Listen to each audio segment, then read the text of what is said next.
दादी और रोली फंसी अपने ही बनाए हुए जाल में और रूही ने नहार के साथ शिवलिंग पर चढ़ाया जल। तभी महादेव की कृपा से नहार हुआ ठीक और दादी रोली का हुआ पर्दाफाश। जी हाँ दोस्तों, अब ऐसे में रोली को यह तो पता चल चुका है कि जो घर में कावेरी आया बनकर रह रही है वो कोई और नहीं बल्कि रूही है। लेकिन रोली रूही का सच जानते हुए भी कुछ नहीं कर सकती है, क्योंकि अगर रोली ने सभी परिवार वालों को रूही का सच बताया तो रूही भी रोली का वो काला सच सबके सामने लाकर रख देगी, जिसे जानकर पूरा परिवार उसे धक्के मारकर घर से निकाल देगा। इसी डर से रोली चाहकर भी किसी के सामने रूही का असली चेहरा नहीं ला पाती। तभी अगली सुबह का सूरज सावन की पावन हवा लेकर आता है। पूरे घर में उल्लास है, क्योंकि आज सावन की पहली सोमवारी है और घर में विशेष पूजा का आयोजन हुआ है। मंदिर को फूलों, बंधनवारों और दियों से सजाया गया है। शंखनाद की गूंज और धूप की सुगंध वातावरण को भक्तिमय बना रही है। पूरे परिवार ने मिलकर एक सुंदर शिवलिंग को घर लाया है। तभी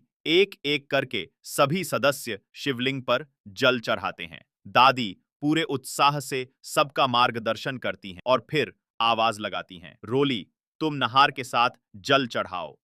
तभी रूही प्रार्थना करती है, हे भोलेनाथ, अगर मैंने अपने जीवन में सच्चा प्रेम किया है तो आज आपकी कृपा से नहार जी को मेरे साथ जल चढ़ाने का सौभाग्य अवश्य मिले। इतने में चमत्कार होता है। जैसे ही रोली जल चढ़ाने के लिए नहार के पास पहुंचती है, अचानक उसके हाथों से जल का भरा हुआ कलश जमीन पर गिर जाता है और जल फैल जाता है। पूरा परिवार चौंक कर देखता है। दादी तुरंत डांटते हुए कहती हैं, रोली, शिवलिंग पर जल चढ़ाते समय जल गिरना बहुत अशुभ माना जाता है, अब तुम जल नहीं चढ़ा सकती। तभी रूही कहती है, दादी जी, भले ही रोली जी जल न चढ़ा पाएं, लेकिन नहार जी को जल चढ़ाना चाहिए। अगर उनकी भक्ति सच्ची है तो महादेव उन्हें शक्ति जरूर देंगे। दादी थोड़ी उलझन में होती हैं, लेकिन परिवार के अन्य सदस्य भी रूही की बात से सहमत हो जाते हैं। तभी रूही आगे बढ़कर नहार के पास आती है, उसे सहारा देती है और उसका हाथ थामकर धीरे धीरे उसे उठाने की कोशिश करती है।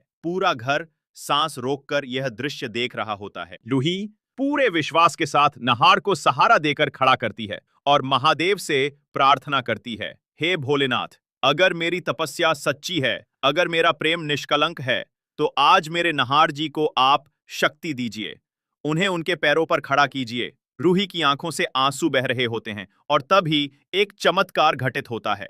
नहार की आंखों में चमक लौट आती है, उसके हाथों में कंपन होने लगता है और धीरे धीरे वो अपने पैरों पर खड़ा हो जाता है।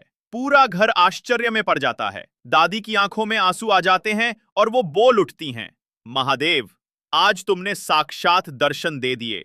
रूही जल्दी से नहार के हाथों में जल का कलश पकड़ाती है और दोनों साथ में मिलकर शिवलिंग पर जल चढ़ाते हैं। जब शिवलिंग पर जल पड़ता है तो एक सौम्य ध्वनि गूंजती है, जैसे स्वयं शिव ने आशीर्वाद दे दिया हो। इधर रोली ये सब देखकर गुस्से से आग बबूला हो जाती है। उसके चेहरे पर जलन साफ साफ दिखाई देती है। पूरे परिवार की आंखें भर आती हैं। जूही दौड़कर रूही को गले लगा लेती है और कहती है, तुम ही हो हमारी असली माँ जैसी, तुमने ही हमें बचाया, नहार को लौटाया।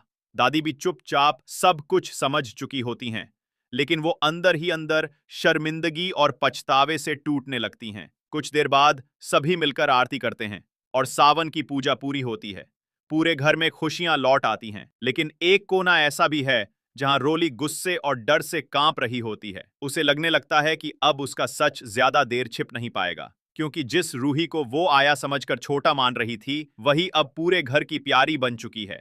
अब वो सोचती है कि अब कोई ना कोई बड़ा कदम उठाना ही होगा, वरना सब कुछ उसके हाथों से निकल जाएगा। लेकिन उसे क्या पता था कि अब उसकी सारी चालें उल्टी पड़ने वाली हैं। तो दोस्तों, अगर आप चाहते हैं कि नहार और रूही अपने बच्चे रूहान को पा जाएं और रोली को मिले उसकी हर गलती की सजा, तो इस वीडियो को लाइक जरूर करें, चैनल को सब्सक्राइब करें और कमेंट में जरूर लिखें, आई सपोर्ट रूही और जूही। और अगर आप भी अपने परिवार के लिए एक बेहतरीन लाइफ इंश्योरेंस लेना चाहते हैं तो कमेंट करें, मैं जल्द ही इस पर एक फुल वीडियो लेकर आऊंगा।